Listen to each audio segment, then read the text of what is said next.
Hello, everyone, and welcome to the latest edition of Up the Pilgrims, the podcast of Boston United. We are joined, as usual, from David Gatons, Tom Stedman, and today we've got a special guest. Welcome to Dino Hey, Stankovic. come How are on. you, Dino? I'm brilliant. I'm doing good. I'm really doing good, especially talking to you beautiful people. It's so good. Finally. I missed you guys. Yeah, Brilliant. And how are things over in Croatia? They're all right. Same old, I guess. Yeah, it's not as good as in England, as in Boston, for me personally. But yeah, summer is coming. It's starting to get hot. Tourists are coming, and yeah, that's pretty much it. Not much going on. Probably similar to here then. Yeah, apart from the yeah, I apart from guess. the nice weather. yeah, I consider your weather nice. Trust me. I'm sick. I'm sick of the sunshine. Wow. We'll have to swap.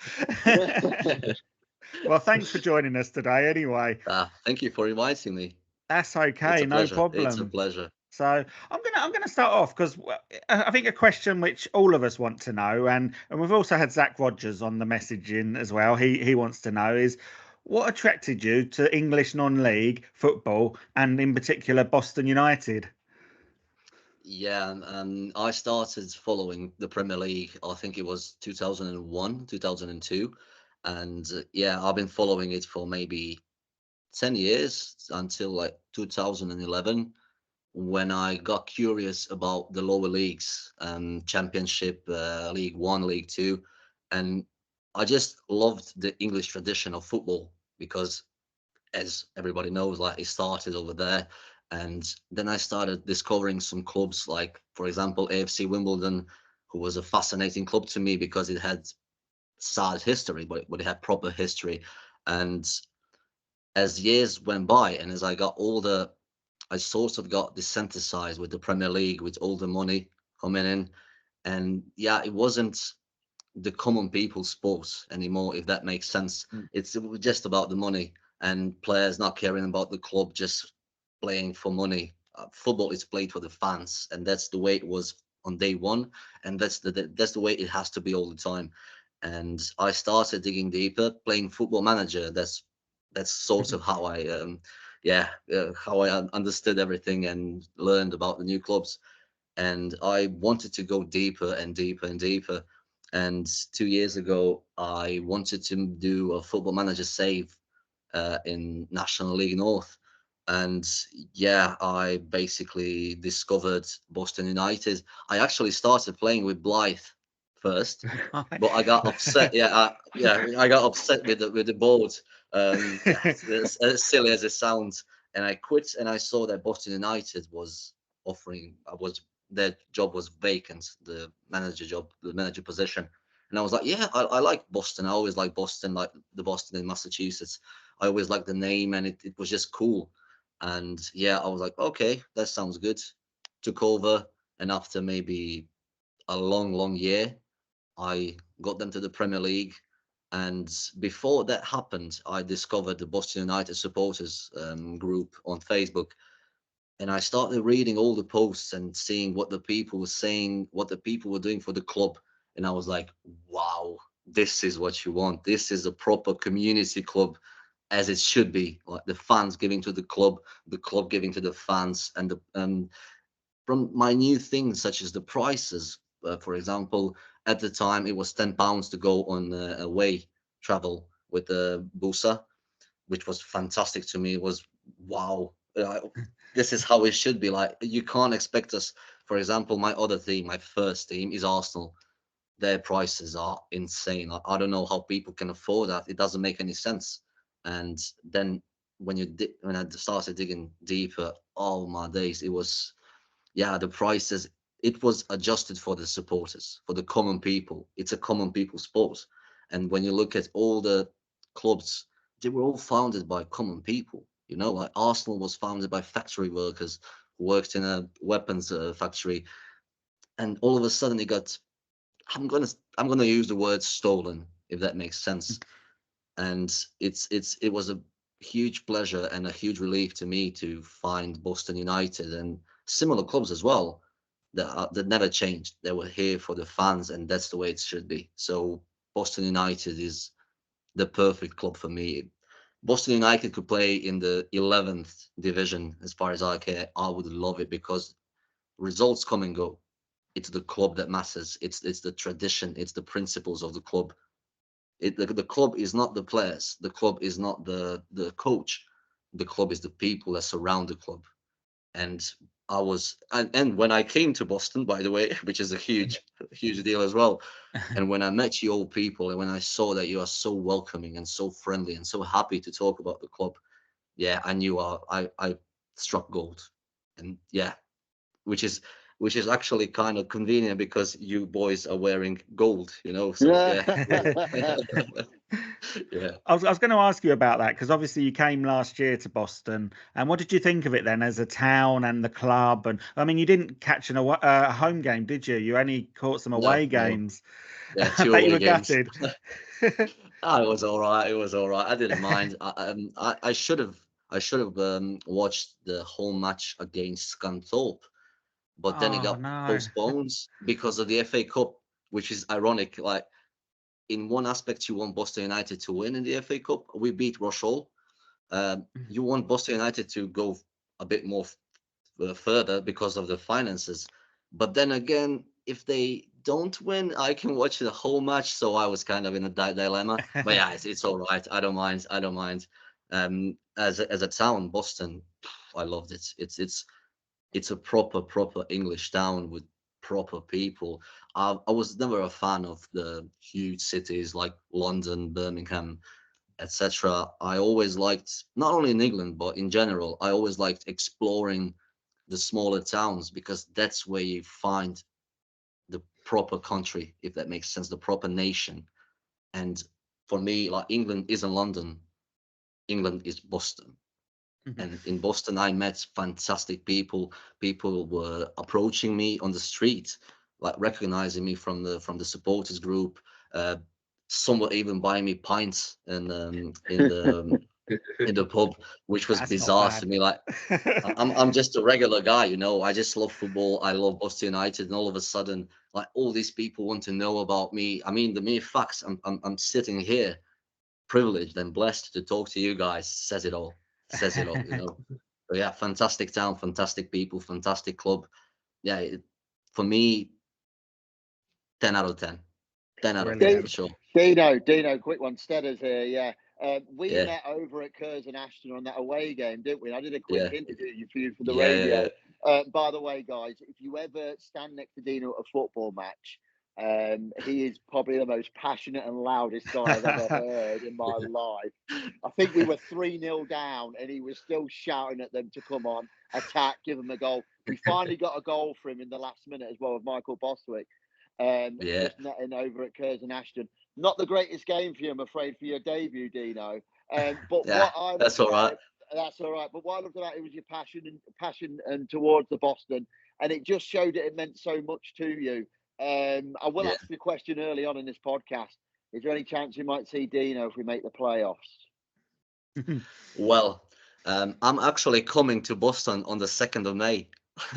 Believe it or not, I wanted to come to watch the semi-final if possible because I'm watching Arsenal on the 4th of May, and as you know, the playoff final is being played on the 4th of May, so there's no chance I can make it. But when we win in the final, I'm coming. I'm coming to Boston, and yeah, I don't think we will remember much of that night. Brilliant. I love the Yeah, passion. I really do. yeah, you have to. I mean, I come from a country where, as I've written in my travelogue, in my country, when you come to watch the football, you're sometimes even shunned if you just sit and don't say anything. You get mocked that it's a theater.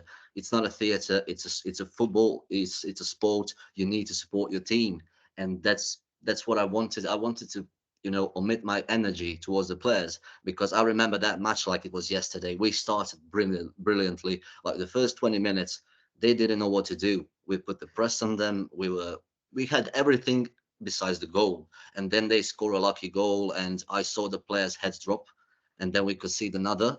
So that's 2-0 at half time, and the players were, yeah, they crumbled. They were playing like boys. And I knew that if I started to insult them, if I started to shout obscenities, I'm not doing anyone a favor. Nobody wants to hear that. What they want to hear is that we're behind them. Even if I'm just one person, as you saw, even if I'm just one guy, they can hear me, and that's the most important thing. I was shouting at them. I remember it that we were down 3-0, and I was shouting, You "Lose! were. If you're gonna lose, lose with dignity. You know, score one. Don't let them have the clean sheet. If nothing, it's a small victory.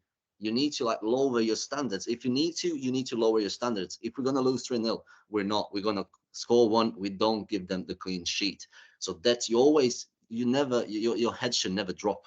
It's not over until it's over. You know, so you always need, especially when I met you guys, giving your time, your money, your everything to the club, and then for the players to crumble was unbelievable to me. You can't do that. Like, you need to play at 110% for the fans because they're brilliant. They're fantastic.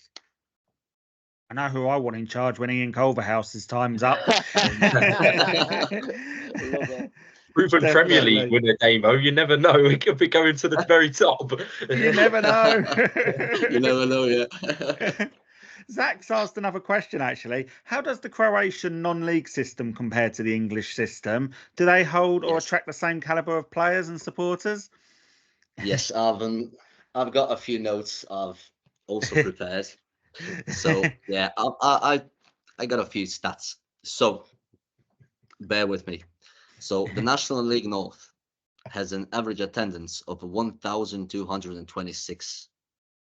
Boston United has an average attendance of 1,650, and they're the fifth in the league. National League South has an attendance of 1,181, and National League has an average attendance of 2,699. The Croatian first division has an average attendance of 5,523. Hajduk Split, the club from my city, boosts those numbers insanely. The average attendance for Hajduk Split is 22,683. So if you remove Hajduk from the average attendances, it drops to 3,617. In 2018, we had an infamous record. So Rudeš played Inter Zaprešić. Only 96 people were in attendance. So that's the first division. And I try to get some numbers on the second league, third league, fourth league. I couldn't. Nobody writes those numbers. It's very hard to find them. But I did, however, find the attendance numbers in Bosnia and Herzegovina from 3 days ago. So listen to this. Grode and Sloga played. They had 35 people in attendance. Gornji Vakuf u Skopje had 35. Klis Međugorje 50. Čapljina Troglav 50. The most people in attendance were at a derby where Brotnjo played Ljubuški. Only 250 people. So My basically, God, that's eight matches were played. Total attendance from all the matches was 810. So you can imagine what goes on in Croatian non-league. If you get like 10 people in attendance, you're like, oh my days, finally someone came to watch us, which is incredibly sad. So basically, Croatia has a problem that we have only two main clubs. You have Dinamo Zagreb and you have Hajduk Split. Right, yeah. You also have Rijeka and Osijek. People from Rijeka support Rijeka. People from Osijek support Osijek. The rest of the country is divided between Hajduk Split and Dinamo Zagreb, and nobody really cares about their local clubs. You understand? So we have a huge problem with that, and nobody wants to watch the matches. The funny thing is, my local club, Val Kaštel Stari, they don't charge tickets. And we get maybe 100 people in attendance. So you can come in for free, you can have a beer, you can watch the match, You can watch the football. You even got small shade as well. Maybe if you get 100 people, it's wow, wow. So Croatian non-league is absolutely non-existent for me. For me, Yeah. it's like the quality of the players is not good. Basically, the local clubs serve as basically as clubs for young players to train, to develop, and then they get sent to maybe Hajduk, maybe Dinamo, and then they get sold to Europe, as we call it. So yeah, our non-league is practically non-existent. So when I came to Boston to watch the two matches, especially the one against Worksop Town in the FA Cup, they're in the 7th division. I remember it. They had I think it was 1,500 people in attendance. Wow. 7th division club against the 6th division club, you get 1,500 people in attendance. In the 1st division, we don't get that. So England is, trust me, guys, you are blessed. You are blessed with the way your league works, with your tradition, with the way that people like to support their local clubs. It's beautiful to me, and that's the way football should be. I don't think I'll moan again when Boston get 1,600. Yeah. I mean, they got There you go. 2,600, didn't they, last game, which was a Yeah. great attendance. So Yeah, I saw that it was. Sorry for interrupting you. I saw that That's it was right. the highest number since the Football League days, which Yes, is yeah, just a testament to how well this club is run. it And is, people need to understand it. that's Just be it. patient. Just be patient. It will come. If we put unnecessary pressure on the board, on the players, we're making it difficult for them. We need to let them Mm, work in peace. Of course, that doesn't mean that we're going to shut our eyes to every mistake they do. They need to know. But there's a difference between constructive criticism and just blatantly insulting someone. So I think we as fans, as supporters, should understand from David Newton to the low. I mean, from the most basic, let's call it like most basic positions in the club, everyone is doing a fantastic job. I was reading on Facebook. I think it was Scarborough fans. They were writing like, "Wow, the pitch is so well maintained. The stewards are fantastic. They were bantering with us. It was so good. People love to come to our stadium, and yeah, it just goes to show how good this club is and how well run it is." yeah, absolutely. So I'm going to talk about Scarborough on Saturday. Thanks for joining us, Dino. And obviously, we can all talk about it. I don't know if you did manage to see the game or not. Yeah, I couldn't because I can only watch the games that are on Tuesdays Right. and Yes, the games that are on Saturdays. Yeah. Because of, yeah, yeah, the 3 p.m. Um, blackout but, means that he can't get but, the of most out. course. Yeah. what's the I don't understand that. I just need to rant for a second. So they Yeah. basically put the blackout so they can like make sure I come to attend. Mate, I live in Croatia. How am I going to attend every single match? Let me watch Boston, you know. It's crazy. It's a silly Yeah, rule. I will be yeah, honest. it It is. is a It is. It really is. silly rule. It's really, Yeah. really, really silly because I believe they said something when they began the streaming service. I thought, oh, this is a great idea. People are going to be able to see it, but then they discontinue it, obviously, because the smaller clubs can't get enough people to watch, which is a shame, really. But they're Yeah. also saying that it will decrease the amount of money that the clubs are going to earn. But we've seen that the attendances have stayed, even if not more people like Dino are getting involved, watching the Yeah. matches and No, coming no, and no, no, watching. So it's not really only me, silly. not only me. I also Exactly. invite my mates to watch the match, to watch Boston, and they love it. Like they absolutely love it. They're watching the match. They're watching the stadiums. They're watching like proper football. Like they're so sick of the Champions League, of the same clubs, of like overpaid superstars, the huge stadiums. It can only get you so far. Like what you want is, I remember a good friend of mine, Tony, who is also a Boston United supporter. I grabbed him. I said, "Yeah, you need to support Boston United." And he was like, "Yeah, this Brilliant. club is romantic." We were watching the stream, and we played Fastly. We lost that match, of course. We played Fastly Celtic away, and it didn't. The stream didn't have a commentator. So basically, you had I think it was 4 or 5 guys, Fastly Celtic supporters. They were below the camera and they were just shouting, "Oh, Fastly, oh, Fastly, he's wonderful, he's wonderful." And you just like you're watching the match and like listening to like those 4, 5 Fastly Celtic supporters. Like that's what you want. That's what you want. That's romantic. I do remember, I think it was the Scarborough away game. I was watching that, and all you could hear, I'm sure it was that game, and all you could hear was the Boston management team shouting to the players all game. Joe and Bazza and Cully all Yeah, shouting to the players to do this, yeah. do that, and that's all you That's could why I hear. enjoyed.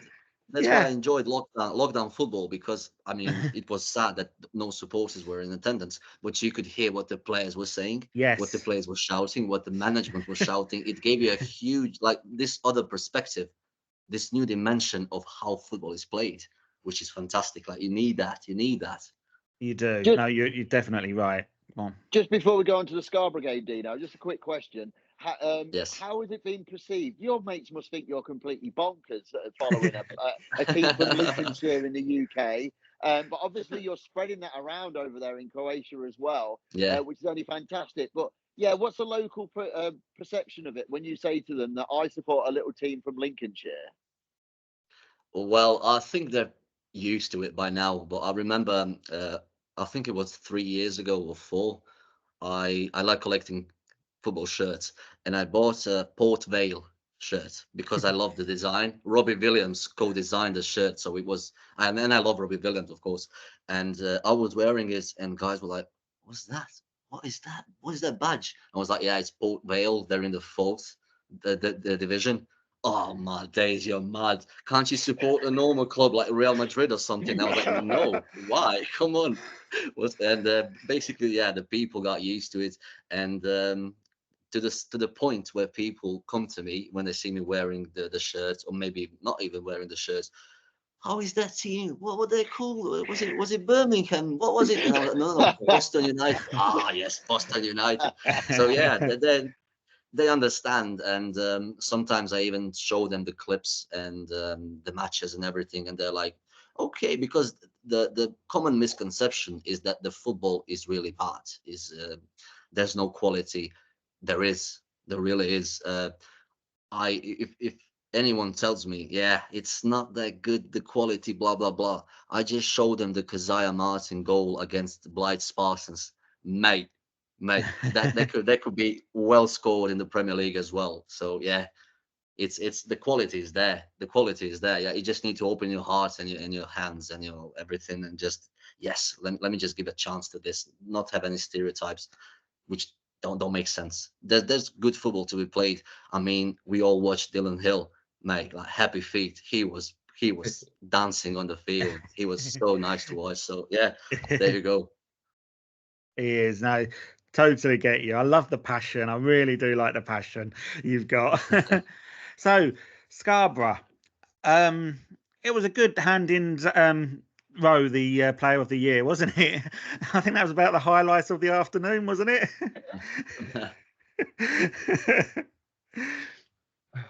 So, yeah, anyone? Yep. Do you want to go, Stedders? Yeah. Like I say, not much to report on the game, really, was it? No. Actually, two chances either half for either side. Boston Mm, couldn't take theirs two in the first half. They should have definitely taken one of them. That double save from the goalkeeper was pretty amazing, to be honest with you. He had yeah. no right to get to that second one at all. And then we owe the guy who plays up front for Scarborough on the bench a drink because he came on and missed an absolute sitter, didn't he? He did. Open goal from about 6 yards out. He actually went off celebrating and started taking his shirt off to celebrate the goal, and then realised it hit the side netting, which was fantastic for us. It just seemed like the lucky stars were aligned a little bit that day. A lot of fortune went our way in that second half, didn't it? It did. And I know they all looked really, really dejected at the back end of that game, obviously not picking up the win. But they wasn't aware that South Shield had slipped up at that point as well. And it would still be in their hands come the game that me and Yeah. David managed to grab on Tuesday. So yeah, of course it seemed like a bit of a damp squib at the end when the awards were going out because they didn't seem to. I think they knew by that point that they were still all right. But yeah, J Rowe, well done on that one, Damo, for getting that prediction right. Yeah. So yeah, I thought I'd just say that yeah, I did predict him to get Player of the Year, so well deserved. Well, the three that we predicted both got one, or all got one. Sorry. Yeah. So yeah. So that wasn't too bad. Yeah.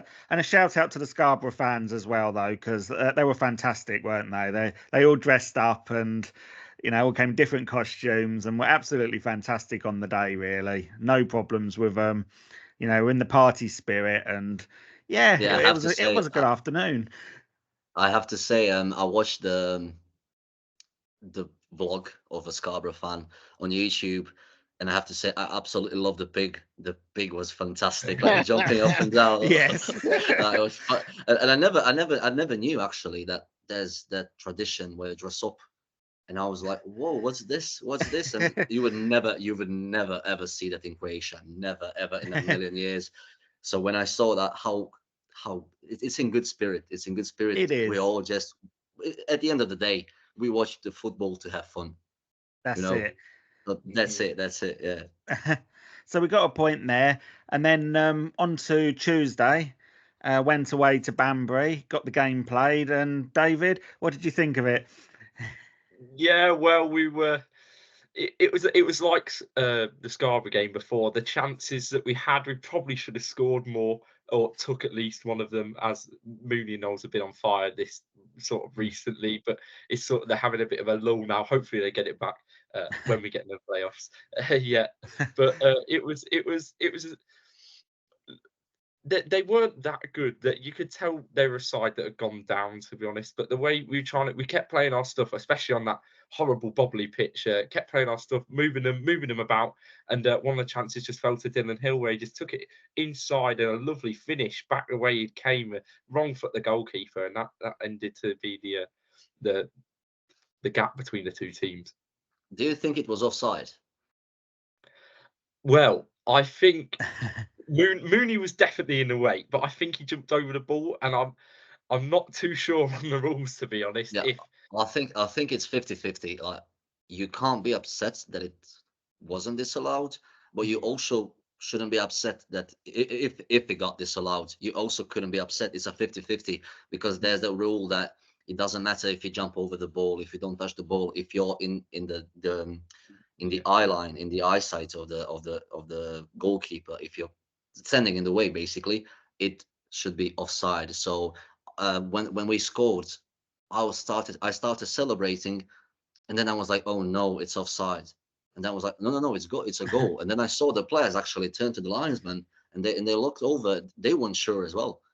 So yeah, maybe it was, maybe it wasn't. I think it more was than wasn't. But yeah, hey, no crying over spilled milk. Yeah, no points in the bag. I have to I have to admit, like when they were celebrating, and then a couple of the players turned, didn't they, to the linesman, and then they kind of put their hands on their heads, and it was like, oh no, it's been disallowed. And but then thankfully it was given, and it was a bit of confusion for a moment there as to sort of, is it a goal, is it not a goal? But thankfully it was given, and top in Boston's advantage. Crocker of a goal. Beautiful. Yeah, goal. Beautiful. It was. Really is. And I'm pleased for him as well to get. He deserves a goal for the season he's had. So it's nice to have topped off with a goal. Yeah, exactly. It's nice to see somebody else actually getting on the score sheet, like you say, apart from them front three that have been absolutely, including Jacob Hazel when he's been fit. It's time to step up, isn't it, gents? We've got a very important game as we'll go into on Saturday, but we're going to need every one of these guys to try and find a bit of form now and try and find the net. So, but kudos to Dylan Hill, has been absolutely fantastic all season. Worked his absolute socks off, doesn't he, inside that middle? And at the minute, he's undroppable. He has to play Saturday as well. He's playing himself in right at the right time, isn't he? But hopefully we can fend off any shop window kind of things where people come in and try and nab him in the summer. I've got a sneaky suspicion that he might sign for us again for next season and stay with us anyway. I hope so. Yeah. So sorry, if I might just add, when it comes to like the players potentially leaving or not, this is where us as the supporters need to step in. I love writing on Twitter where I say that this player played well, or I make a funny image or something. because the players need to feel loved. If they feel loved, they will never leave. Trust me. Trust me. They will give the maximum they can for the club if the supporters show them love. They need to feel loved. Basically, why I'm saying this is it's wrong to insult the players when they're like on the pitch or something. Don't do that. Like, you can comment with each other without the Yeah. players hearing. Yeah, he's this, he's that, he's that. But don't say to the players. Make them feel loved, and they will give everything to the club. They will feel a part of the family, and they will play for the supporters, not for money, but for the supporters. And that's when you get a proper team, a team that loves Boston United, a team that loves Boston, a team that wants to put a smile on your face. And we need to step up as well, and we need to show them love every single time we can. If we lose, I always say a loss is never a loss if you learn something from it. So we need to make the players feel appreciated, feel loved, and tell them it's all right to lose, but please learn something from it. Don't Yeah. insult them. You're basically working against your club if you're doing that. You're just lowering their morale. Imagine playing on a pitch, and you know there's like 50, 60, 100 people who are going to insult you. Yeah, you can't really concentrate on the game, on the match. And when you know that you got supporters who are understandable, who love you, who appreciate you, you put yourself out more, and you understand that it's all right to make a mistake. People won't jump on you immediately. They will be patient with you, and you will try 100 times more than you would, and you will get proper results. And that's, in my opinion, of course, how we should behave towards the players. Gotta agree with you there, 100%. So Saturday we're playing Hereford away, a game that, well, we've got to win. Really, how do you think it's going to go? We're going to win, of course. W, W, W. Yeah, Well, yes. Obviously, double-edged sword here is the fact that we've just absolutely annihilated their season as well by winning on Tuesday night. So they are not going to be best pleased with us come Saturday, are they? That will be their motivation, though, Damo, to spoil our party, because we're going to be the ones looking to host the party, and they are definitely going to try and be party poopers on Saturday, aren't they? Difficult place to go, difficult ground. Going to be a hell of a battle, isn't it? I expect a much tougher game, obviously, than Tuesday just gone. But I'm still confident in us, in that we've got the squad and the squad depth at the minute. But obviously, we've got to keep an eye on a couple of injuries now as well in that middle of midfield. Some Yeah. important injuries inside there, to Martin Woods, and obviously Jordan Richards too. Influential players throughout the season, but I still think we've got enough in the tank, enough players out on the pitch and in that 15, 16 to get us the win that we need, and hopefully not relying on anybody else, because that's what we don't want to do. well, I've been looking up previous games with them, and in our previous few games, Hereford have won 3, we've had 3 draws, and Boston have won 5. So we've got a decent record against them. So, though in the last 5 games, Hereford have won 3, lost 1, drawn 1, whereas we've won 2, lost 2, and drawn 1. So it's, yeah, all to be played for, really. It's going to be an interesting afternoon, I think. David, what's Yeah. your opinion on it? Yeah, the thing is, this is a different Hereford side. Paul Caddis has gotten playing some football. I don't know if it's just me, but this season I feel like we're better against the other footballing sides. I believe we can out football the other footballing side. We seem to struggle against the big physical teams like Alfreton and people like that, because maybe that's the youth of the side showing. But I believe on our day we can beat anyone in this league, and I this might come back to bite me, but I'm quite confident for Saturday, and I'll go there fully expecting of 3 points, and hopefully we can just get that, because we sort of have to win to get in the place. You know, look at who's playing who. I believe Spennymoor play Bishop Stortford. They're gone bottom of the league. They're definitely eyeing up those 3 points, so we have to win. There's going to be a lot of pressure on our players, but I just hope we can play our stuff. And I don't, like Tom said, he said on Facebook earlier on in the week, if it goes in off Jassie's bum cheek. He won't get anything. So same with me. As long as we get the result. Yeah, definitely. You're right there. And he's frozen. Yeah, a little bit. Yeah. Yeah, he's just frozen on us there. He's so excited about the he's game back. Saturday. You're he's back. now. Look, You're back. you froze there just for a moment. It was coming off Gassie's bum cheek, I think, that did it. The computer agreed. That's why it did it. Exactly. What do you think, Dino? How do you see it going?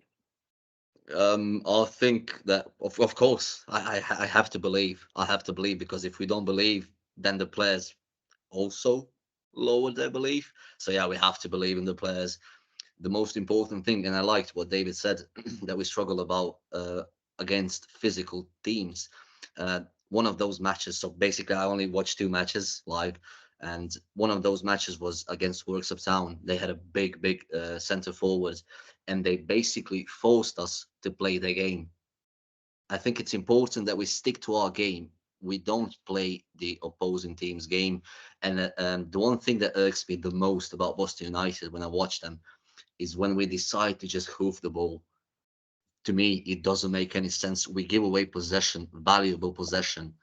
We need to keep the ball as much as possible, because football is more difficult without the ball than it is with the ball. So if we keep the ball, they need to track where we go, and they need to press us. They need to run here. They don't know what's going to happen.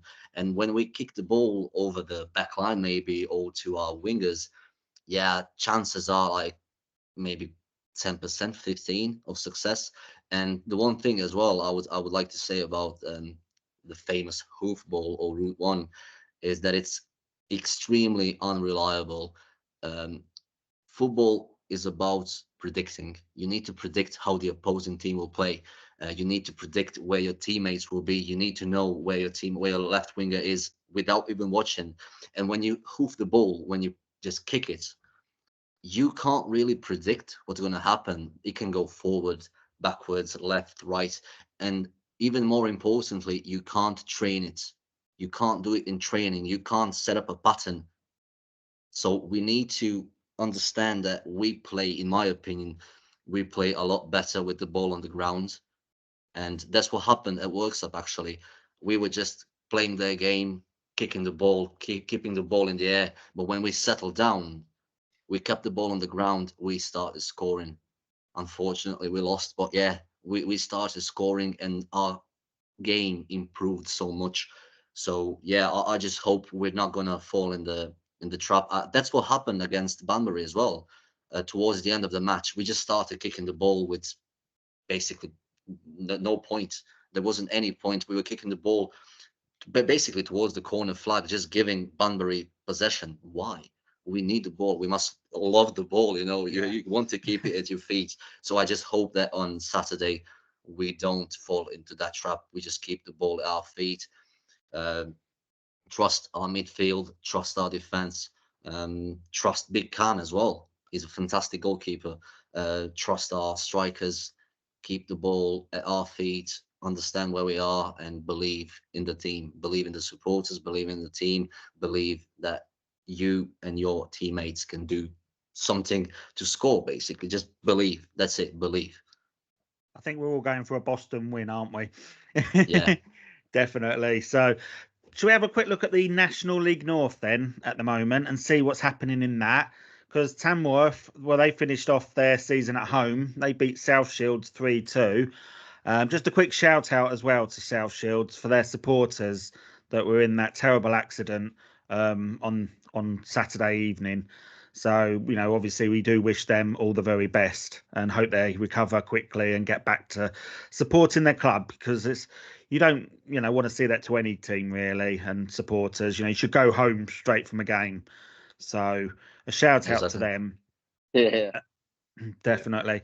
Scunthorpe, well, they've secured their place in the playoffs with a 5-1 victory over Blythe Spartans. Brackley, they remain third after beating Chester 3-1. And Chorley, they're fourth after beating relegated Banbury 3-0. So and Banbury obviously then went on to lose to Boston. So they are down. Alfreton, they've secured a playoff place with a 2-1 win over Spennymoor. A bit of a surprise result, that one, for me. I thought there might have been a draw in that one, so quite surprised at that. Curzon and Ashton are all but in the playoffs now after beating Gloucester 4-1. But the last playoff spot, it's up for grabs, of course. Boston are in the driving seat now, but you've got Hereford, you've got South Shields, Spennymoor. I think Chester are just out of it now, aren't they? Now after Boston's result, so all to play for. But gonna be. I want to ask you. Oh, sorry, Stedders. No, you go for it. No, go for it. You're the experts, so I gotta ask you something as well. I've got two mates, one from Karlovac, Gordon, and one from Široki Brijeg, Josip. They support Blythe. And as you know, they were the two guys that played Football Manager with me. So yeah, they're my best mates when it comes to non-league.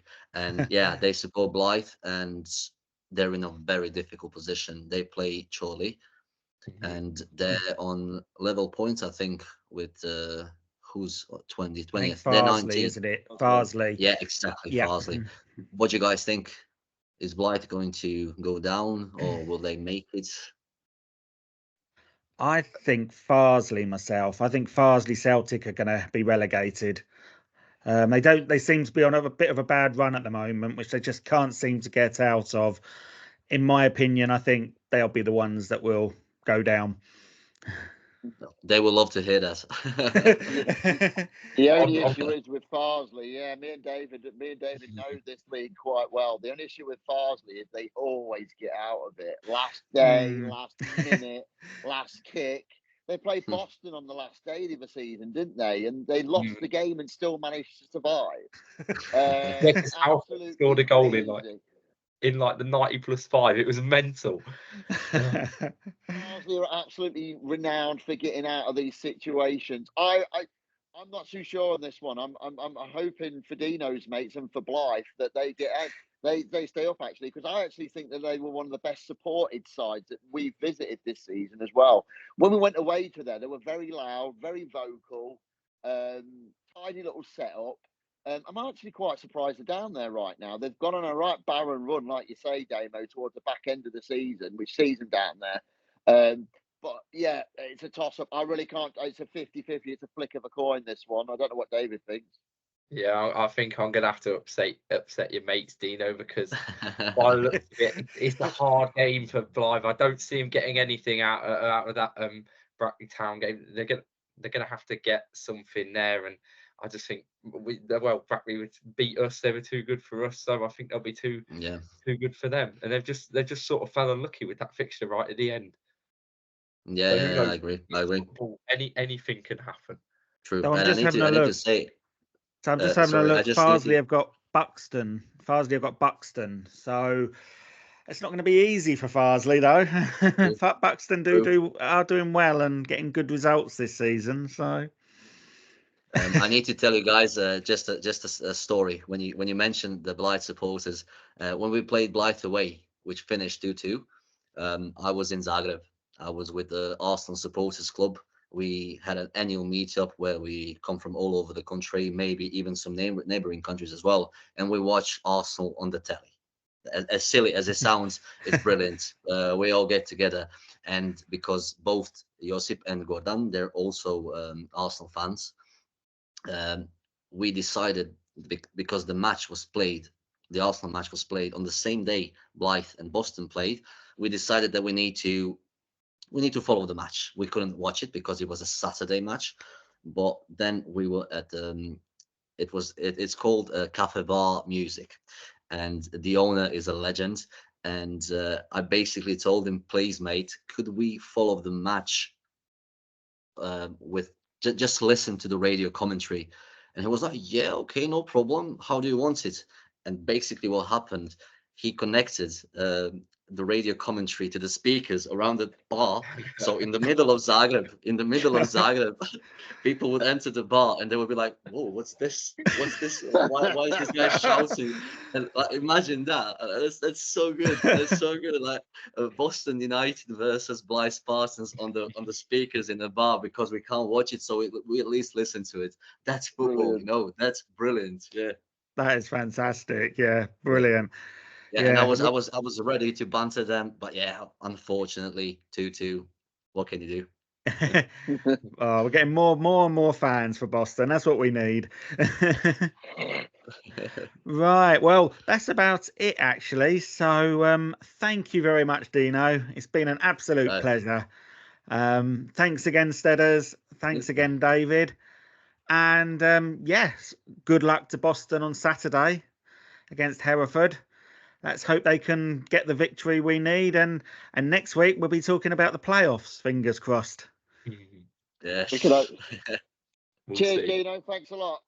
Thank you for inviting me, guys. Thank you for inviting. You're legends. I love what you do. Keep it up. You're brilliant. You're all brilliant. Trust me. You're doing amazingly well. Just keep it up, guys. Keep it up. You've got a watcher from Croatia as well. So hey, you're international. That is great news. Promotion party. Dino's invited. Definitely. We'll all meet up at the stump, and then we'll go for a few beers, lads. Yeah. Absolutely. For just one or two beers, nothing too much.